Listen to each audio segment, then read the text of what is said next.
Today, we are going to talk about AC on a resistor. The first principle we will discuss is that the voltage across a pure ohmic resistor is linearly proportional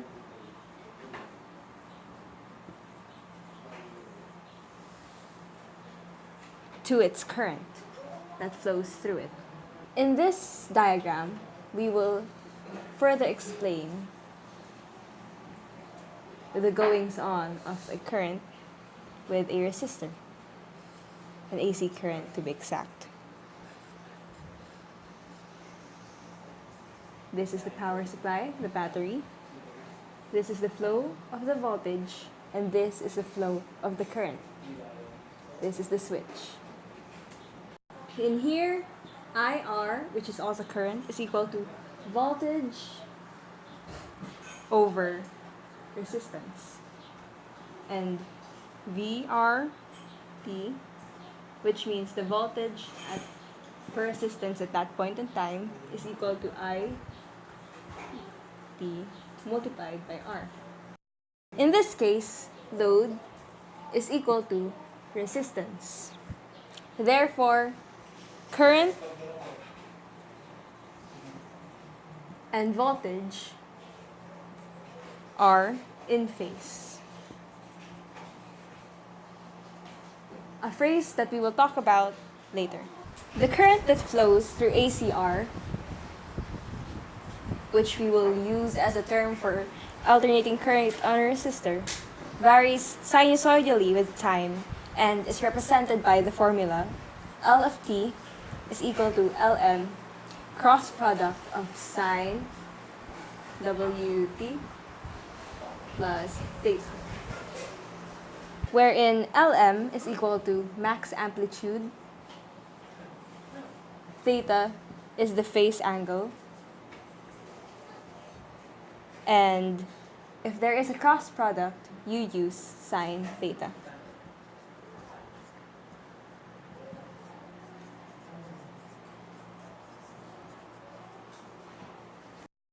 For any given I, or instantaneous current, the max or peak voltage across the R terminals will be given by Ohm's law as V of t is equal to R dot product of I of t is equal to R times I sine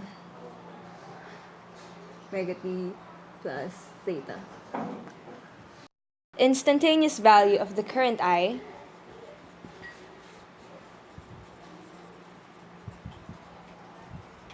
is equal to I of R t is equal to I of R max sine omega t, which means time.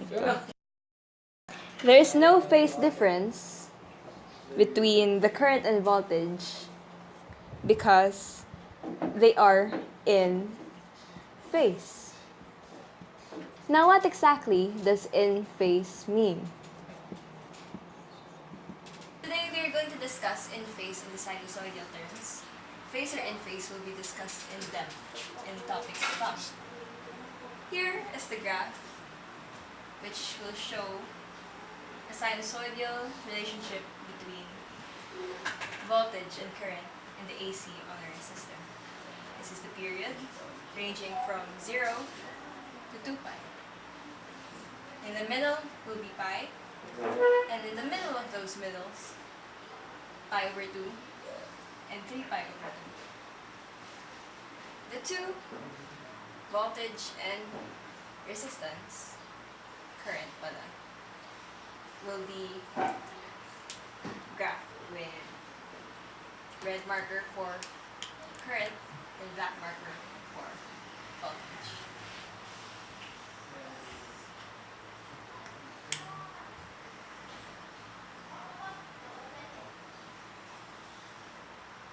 As you can see, the same moment where voltage reaches its max peak is the same moment where current will also reach its max peak. And the same goes for their lowest peaks and at 0. In here, this space can be formalized as I of R t is equal to I m, which stands for max, sine omega t. The same goes for voltage, which will be defined by V RT is equal to R times I m sine omega t. In the complex domain, resistance is a real number, and there are no imaginary values, or J, since V and I, voltage and current, are in phase. The transformation from the sinusoidal time domain into the phasor domain is given as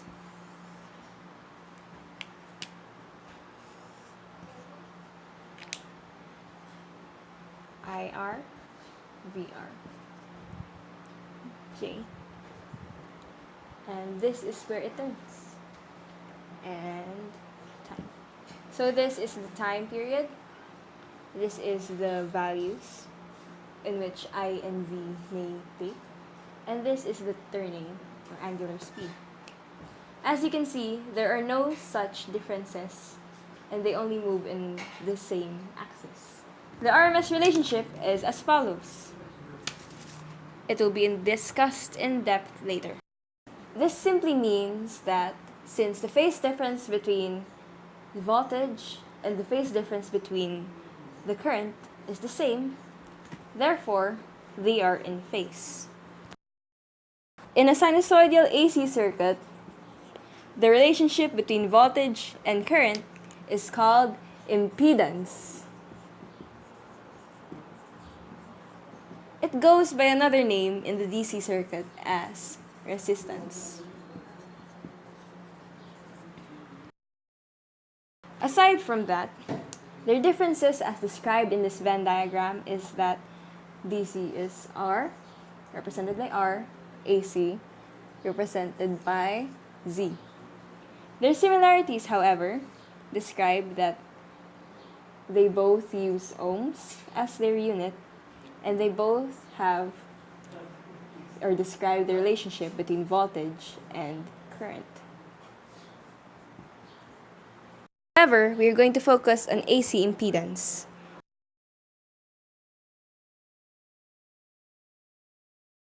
It is described by the division of voltage over current.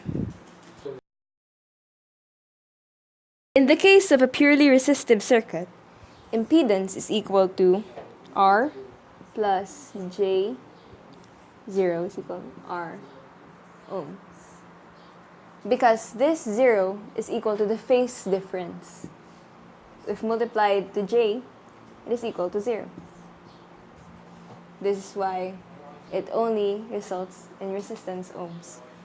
Since theta, or the power difference, phase difference, is equal to 0, the power factor is equal to 0, or the number that should be placed here. The long formula can be simplified into P is equal to voltage times current, or current squared times resistance, or voltage squared over resistance, and the unit is watts.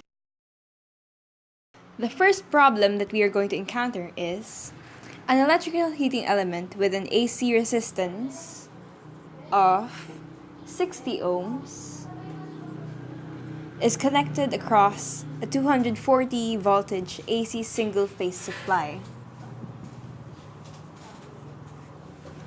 Calculate the current drawn from the supply and the power consumed by the heating element. Also draw the corresponding phasor diagram showing the voltage relationship with the current. Number 1, the supply current is equal to I over VR. Is equal to, plug in your values, 240 over 60, which results in an answer of 4.0 amperes. The active power consumed is equal to P is equal to I squared R. It is 4 times 60. that is equal to 960 watts. Phasor diagram. In this case, the phase difference is equal to 0. The phasor diagram will be equal to, here's the current, which is equal to 4 amperes, and the voltage equal to 240 volts. Here we have problem number 2. A sinusoidal voltage supply defined as V of t is equal to 100 cross product of cosine omega time plus 30 degrees is connected to a pure resistance of 50 ohms. Determine its impedance and the peak value of the current flowing through the circuit. Draw the corresponding phasor diagram. The sinusoidal voltage can be converted to V of R is equal to 130 degrees volts. In the phasor diagram, it's phasor. Applying Ohm's law gives us, insert the value of your changed phasor V over your given resistance, and this will give you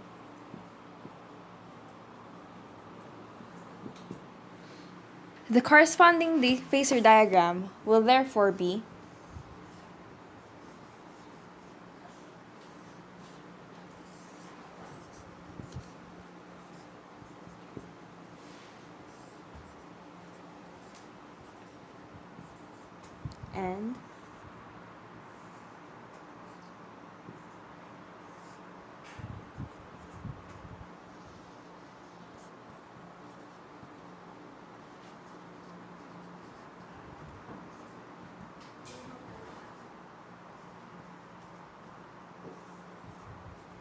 and that is all.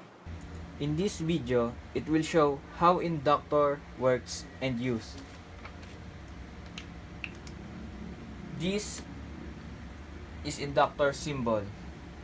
The equation of impedance is Z equals L times omega, which L is inductance value and omega is angular frequency. And omega is equal to 2 pi times F. If F is increases, that means inductor impedance also increases. Now, I have another equation. This is vector form. This is vector form which J is unit vector. Anything that multiply to J, it will shift to 90 degrees. In the next figure, now I have connected inductor across AC supply. The inductor is equal to the source voltage, which is the equation is VL is equal to Vs. I have graph here to show the wave shape of voltage and current.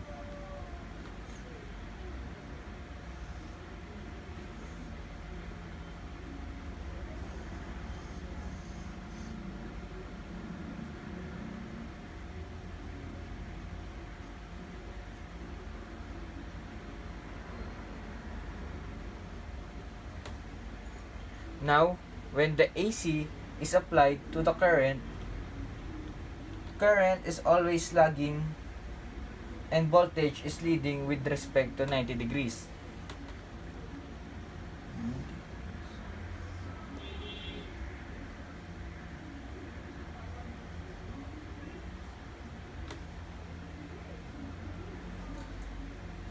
As you can see, there is voltage peak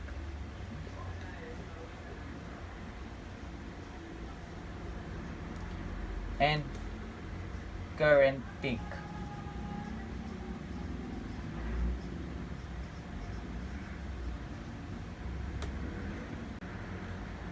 The time starts here, and we move the voltage peak will come first, so it will lead, and after some time, the current will come. So the current will lag with respect to voltage and the angle will be 90 degrees. So today, we're going to talk about capacitors. And capacitors are used in radio circuits along with resistor and inductance. So I have here an AC source that is connected to a capacitor. And I found out that current is flowing through. So if I put a bulb here, it will glow. Now let's label these plates as A and B that have a positive and negative charge respectively. Now, when a capacitor is getting charged into a voltage which is given by Q over C, we have an alternating voltage that continuously charges and discharges the capacitor. Now, when the capacitor is getting charged to a voltage which is given by Q over C, we have an alternating voltage that continuously charges and discharges the capacitor. While charging the capacitor, the voltage across rises. Then, the charge also builds up. So, sabihin natin na ito yung voltage, and sa pag-increase niya, nag-i-increase din yung charge. Then, as the voltage across the plates of the capacitor decreases, the charge also decreases. Then, when the voltage increases on the opposite direction, the capacitor gets charged on the reverse direction, which means that this will become positive and this will become negative. Now, as the voltage decreases and once again comes back to zero, the charge also comes back to zero. If Q is the charge on the capacitor at any time, then the instantaneous voltage across the capacitor is given by Vc is equals to Q over C.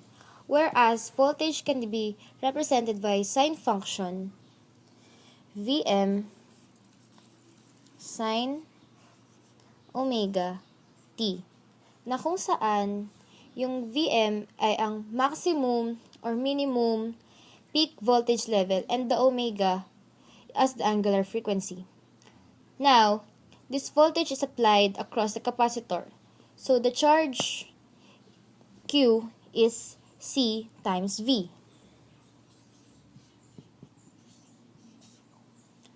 which is C Vm sine omega t. So we can say that the charge is also in step with the voltage, so there is no phase difference between the voltage and the charge.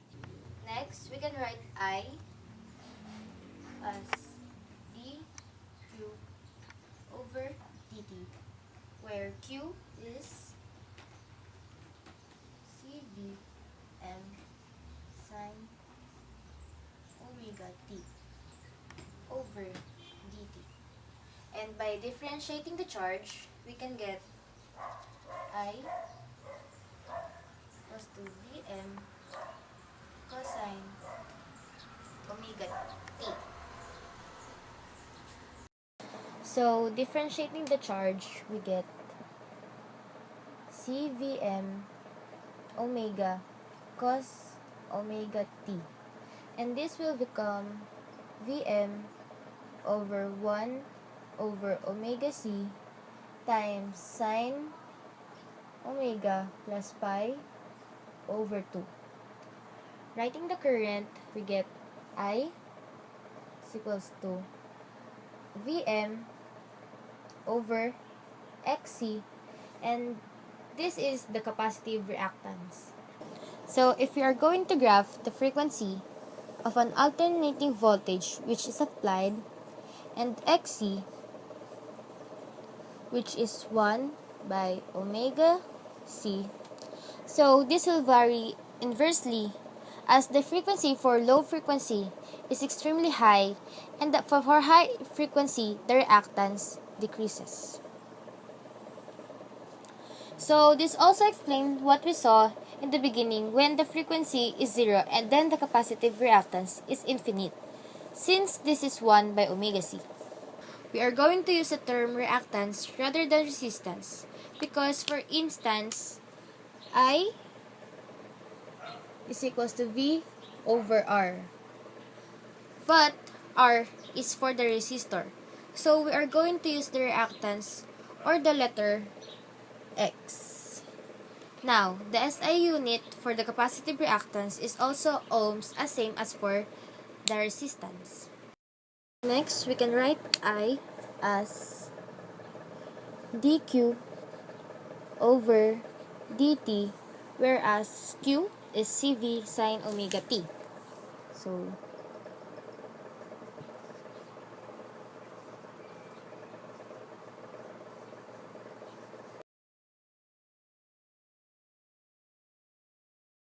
So, V is equals to Vm sine omega t.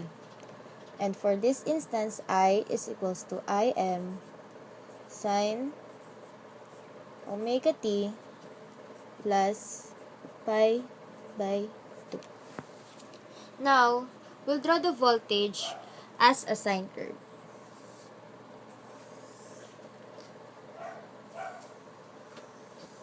This will be omega t, and this will be the V. So, this will be 0, pi, and 2 pi. Now, we'll write the current as a cos curve because that will make us easier to plot it. So now, this will become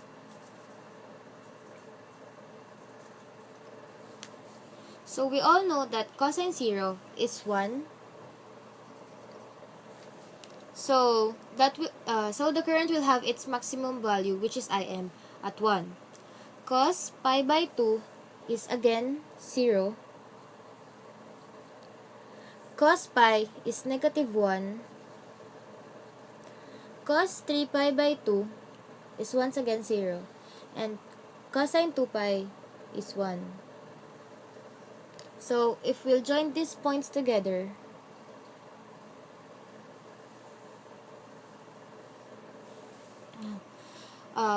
it shows us the variation of the current in case of the capacitor.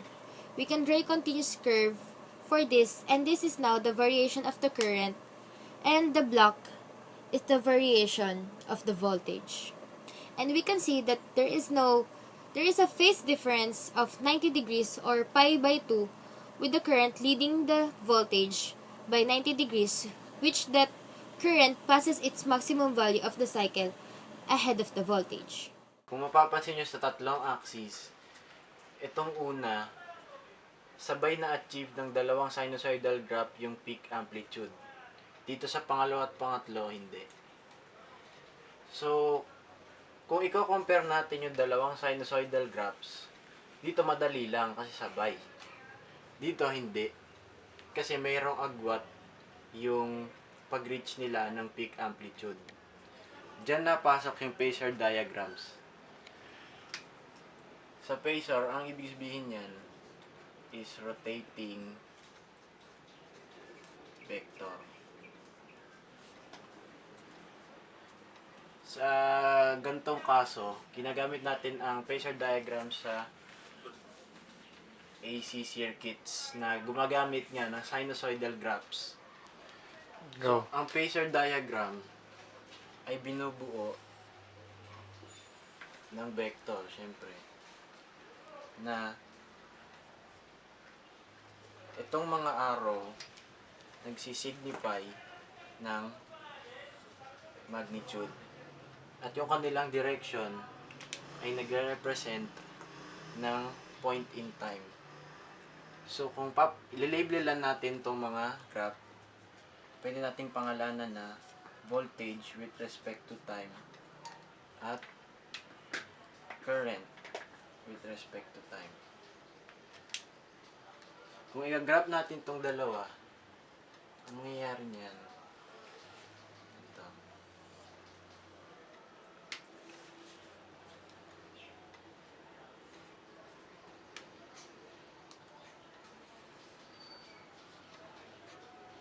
Kung makikita nyo sa pangalawang graph, meron silang angle na nabubuo. Yan yung tinatawag na phase difference.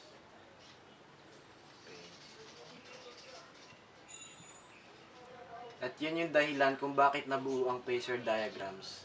Dahil mas nabivisualize ng mga tao yung pinagkaiba ng dalawang sinusoidal graphs. Kung i-graph naman natin itong pangatlo, ito siya.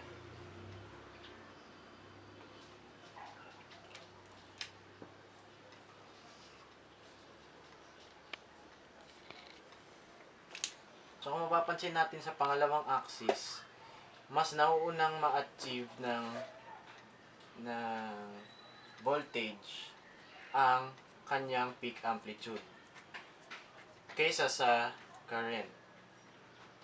So ang ibig sabihin niyan, the voltage leads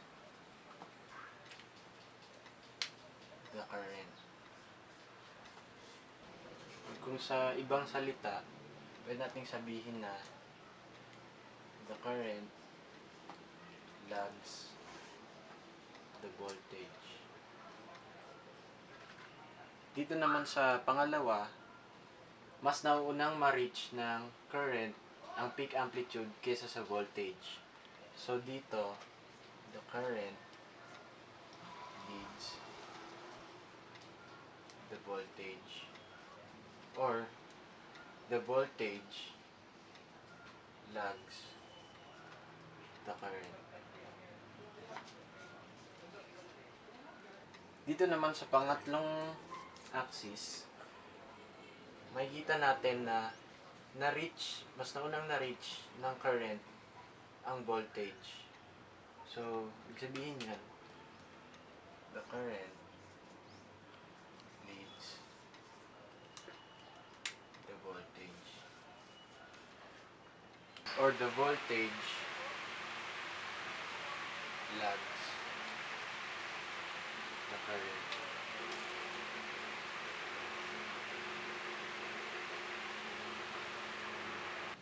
Ang mga phasor diagram ay nag-rotate sa counterclockwise na direction at tinitreat to as positive.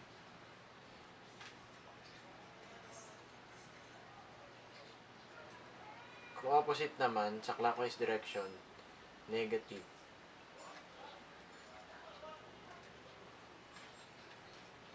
At ito ay nag-rotate sa angular velocity na may formula na 2 pi f.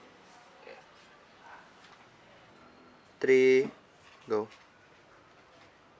Now we'll focus on the relationship of the graphs to the RLC circuit itself. So, to label things, itong magkapatong na phasors, ang tawag dyan ay in phase. Kasi itong dalawa, out of phase. Dito sa in phase, ang nangyayari, both capacitors and inductor ay at the same time nare-reach ang peak. So nagka-cancel yung dalawa, and the resulting ang tawag doon, pre? Net resistor, ang tawag doon. Okay lang muna. Okay. Tuloy-tuloy lang. Hindi ko na pinatay yung ano. Sige, sige. Cut mo na lang. Dire-diretso lang to. The inductor and the capacitor cancels each other, at ang nagiging resulta ay yung resistor lang ang umi-epekto sa circuit. Next, dito sa dalawang out of phase, na yung pangalawang axis, which is yung red ay yung current and black is the voltage.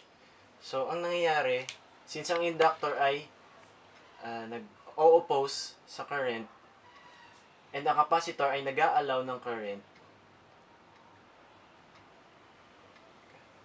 Go.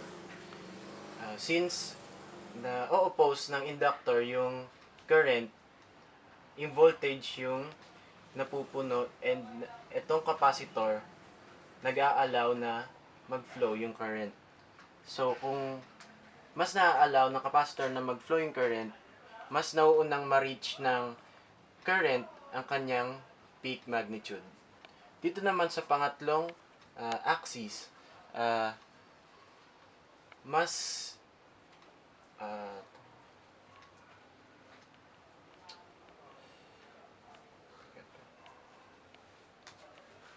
cut mo go.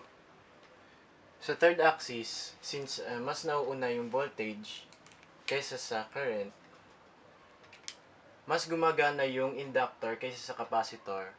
Since ito nga yung nag-oppose sa current and ito yung nag-allow na mag-pass sa current. So, kung mas gumagana tong inductor, mas nauunang ma-reach ng voltage ang kanyang peak magnitude. So now we're going to talk about the AC circuit focusing on the inductor.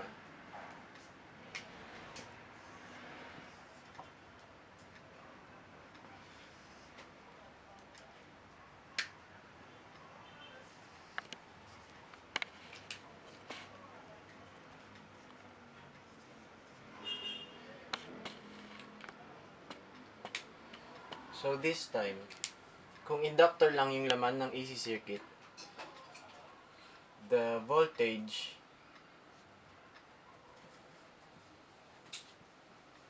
the voltage leads the current by 90%. Sorry, 90 degrees. Ulit ako. Sige, ulitin mo na lang. Hindi ko sisend, tangi. Sa GC lang natin. Cut ko dun Baka sa... isad mo sa Hindi, ito nga, grabe. Okay. Jalals. 3, 2, 1, go. The voltage leads the current by 90 degrees.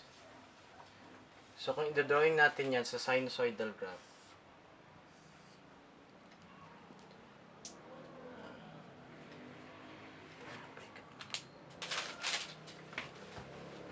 kung i-drawing natin ito sa isang sinusoidal graph,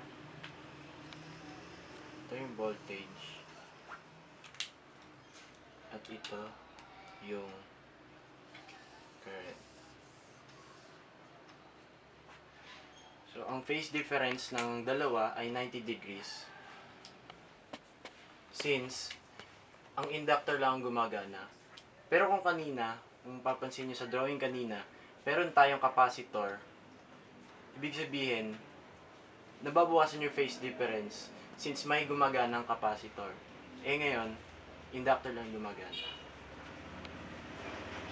Kung magdodrawing tayo ng straight line, magkakaroon tayo ng parang snapshot kung anong nangyayari sa circuit sa time na yon.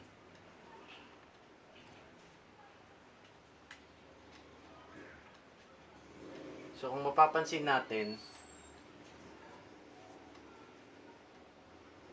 pag gumalaw tong phasor diagram, ang voltage mapupunta sa negative value and yung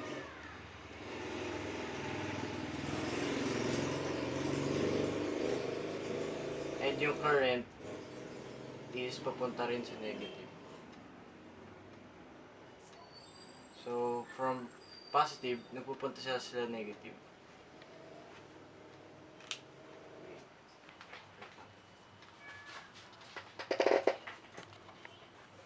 So now we're going to talk about AC circuits focusing on capacitors. In using phase diagram, we can draw this visually by putting the current here.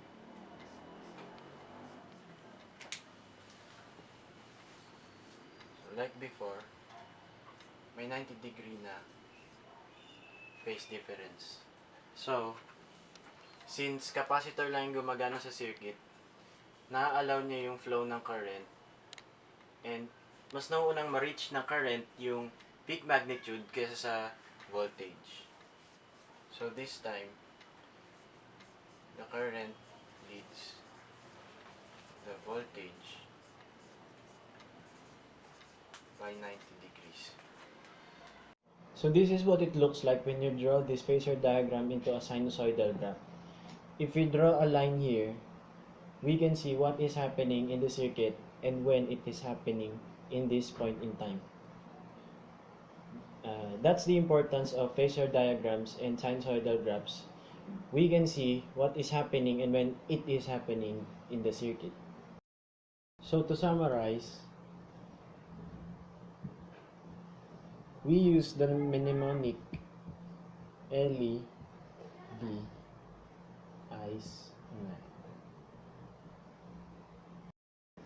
The L here represents the inductor, and the E represents the EMF, voltage, and the I represents the current. If an inductor is affecting the circuit, the E is leading and the I is lagging. The C right here represents the capacitor. And again, the I represents the current and the E represents the EMF, voltage. If the capacitor affects the circuit, the I leads and the E lags. Capacitive reactance. Capacitive reactance is the opposition to the change in voltage across the capacitor. Capacitive reactance is denoted to X sub C.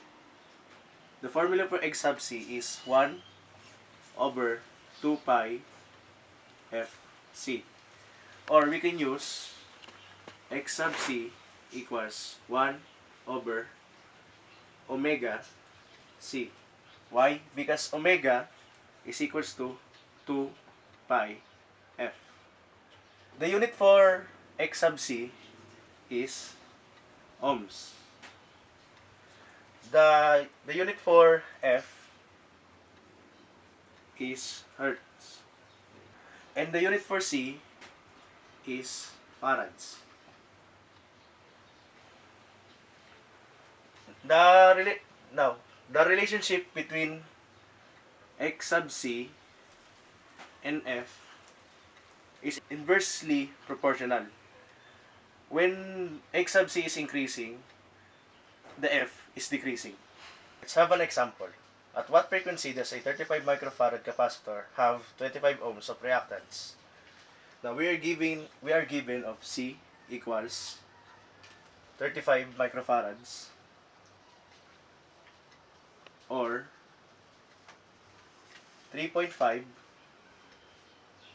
times 10 raised to negative 5 farads, and X sub C, which is 25 ohms. Now since we're finding F, we can use algebra to derive and to find F, which is F is equals to 1 over X sub C times 2 pi times C. Now we can now substitute 1 over 25 ohms multiply to 2 pi and multiply to 3.5 times 10 raised to negative 5 farads. Now using our calculator, we can calculate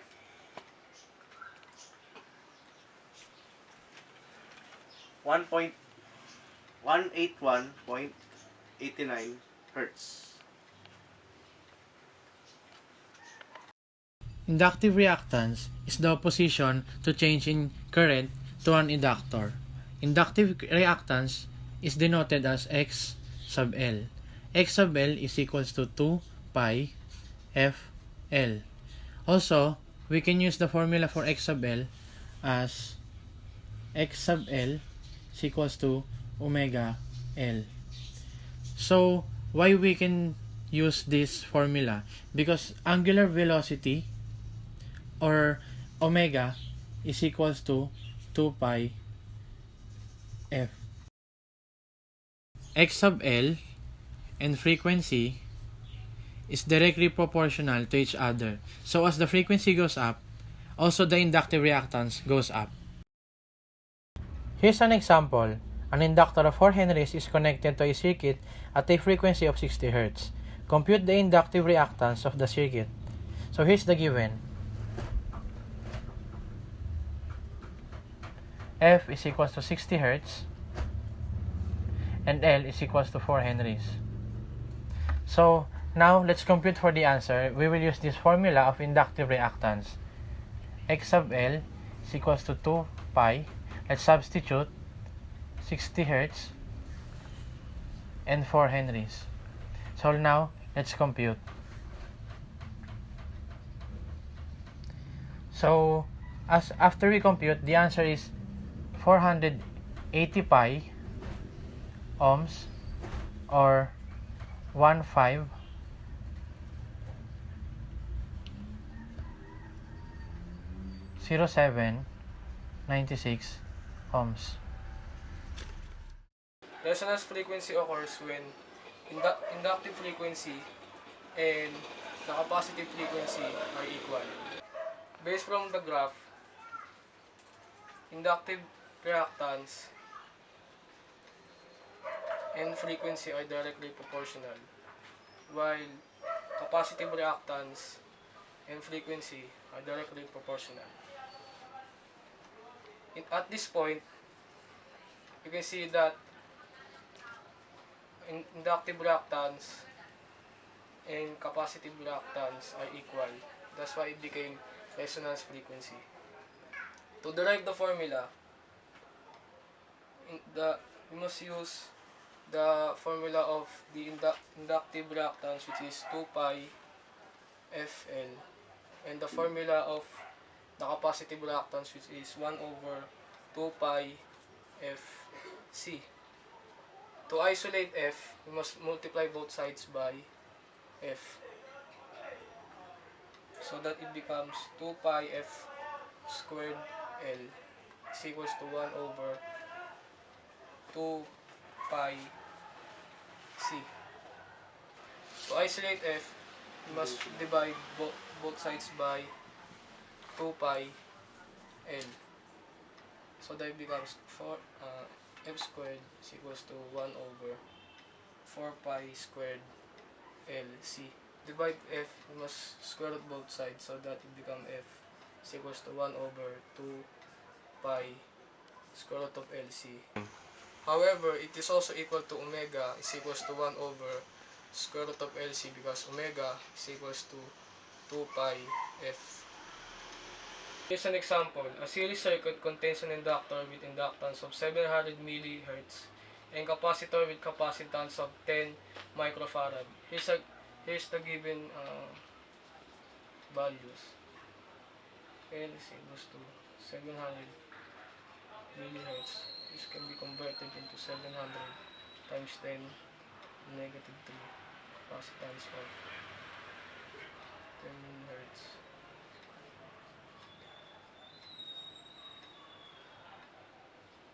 To substitute the given values, F is equals to 1 over 2 pi square root of L, which is 700 times 10 to the negative 3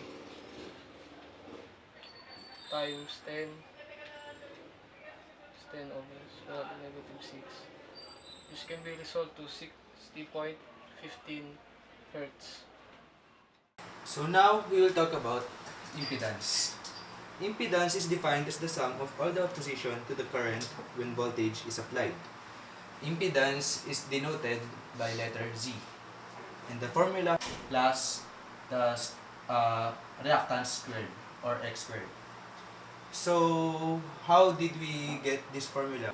As we discussed earlier, the inductive reactance is upwards while the capacitive reactance is downwards, while the resistance is linear. So as per its definition, the impedance is the sum of all of these. So we need to add up the vectors, which will result to this. And you know that this one forms a right triangle, so we can apply the Pythagorean theorem. So to calculate for x, it is basically the summage of the inductive resistance, the inductive reactance and the capacitive reactance. Then we will just sum it to the formula. So here's an example problem. We have an RLC circuit with a resistance of 150 ohms, a capacitance of 15 microfarads, inductance of 750 millihenries, voltage of 230 volts, and that voltage has a frequency of 55 Hz. So what will we do is we will determine the capacitive and the inductive reactance. B is we will calculate the impedance. And C, we will determine the phase angle.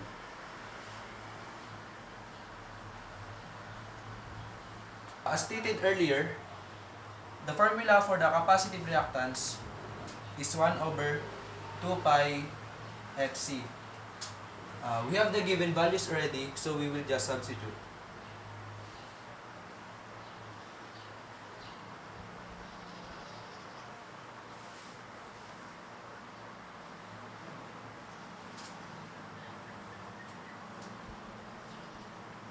And this will result to 193 ohms. For the inductive reactance, we learned earlier that the formula is 2 pi FL. And we already have the values, so we will just substitute.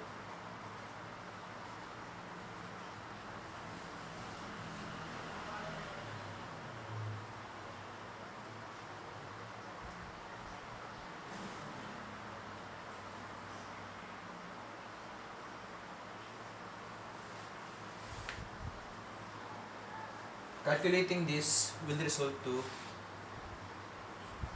259 ohms.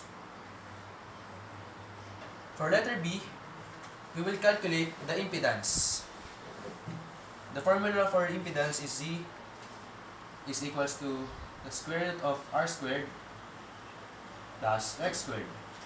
Now, we already have the value for the R squared, which is 150 ohms, but we still need to compute for the value of the X. Now, to calculate for the reactance, the formula is X sub L minus X sub C. And we already have the values for the X sub L and the X sub C in the problem earlier, so we will just substitute.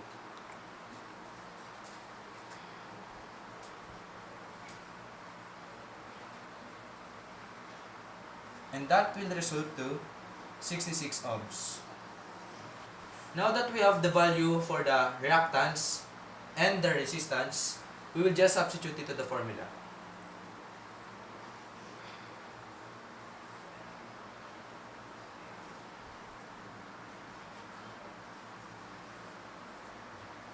Calculating this will result to 164 ohms. And this is the impedance of the whole circuit.